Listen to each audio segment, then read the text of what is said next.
Naomi's bistro, was slightly behind in their holiday decorating. And by slightly behind, she meant she hadn't even started. Shopping, cooking, decorating, baking, entertaining. And unless Owen and James were taking care of it, she hadn't even begun to think about Christmas supper. She had batches and batches of brown bread to bake, not to mention cookies, and maybe a sherry trifle this year. After all, she had a bit of competition. Declan O'Rourke had made his mam's hot cocoa this year, and supposedly it was to die for, both with and without the added kick of Irish cream.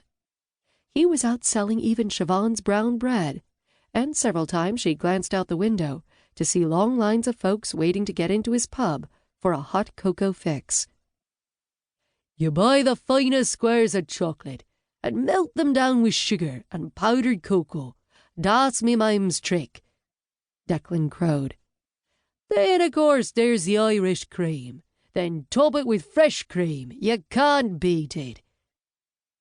She had yet to try it, but that would soon be rectified, as O'Rourke's was going to be having a tasting booth set up at the winter carnival. It was all starting this evening in the town square. Up ahead, she saw a wheelchair stopped in the footpath. Soon she recognized Adam Healy's mop of blonde hair. A tall weed of a man stood next to him, taping a flyer to the street lamp. As Siobhán neared, she saw it was a photo of Adam's new golden retriever puppy, with capital letters splashed across the top. "Goldie missing." "Missing?" Siobhán exclaimed. Adam turned to her as Siobhán gently touched his shoulder. Just 10 years of age, Adam was the butcher's son. Ed Healy had just sold her the bone for Trigger, and he hadn't mentioned Adam's pup was missing. Come to think of it, she hadn't mentioned Trigger was missing either, for she'd been afraid saying it out loud would somehow make it real. She realized now how silly she was. She should have told her siblings, and they should be putting up flyers as well. "Someone stole him," Adam said, his bottom lip quivering. Siobhán turned to the man next to him. He was a man into his late 60s, with a haggard but kind face. "Are you Adam's grandfather?" The man held out his hand. "Dave Healy. I'm the uncle." She could see it now. He looked like an older, thinner version of Ed, the butcher. "Nice to meet you. Where are you from yourself?" "Mayo," he said. Mayo was in the west of Ireland, and it had been ages since Siobhán had been. One of these days she was going to go on a holiday around Ireland, and then everywhere else. "Ah, lovely," Siobhán said. "It's nice to have you here."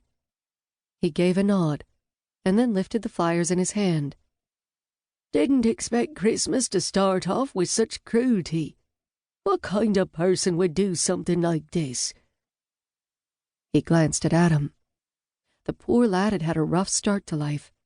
In a wheelchair since 5 years of age, after an illness left him paralyzed. Then last year, his Nana died at Christmas. His mam was called away this year to visit her sister, who was in hospital in America. Now this. That's why it took a village to raise a child.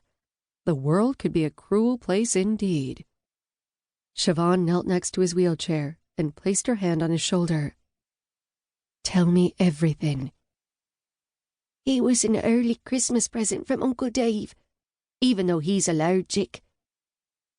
Dave laughed.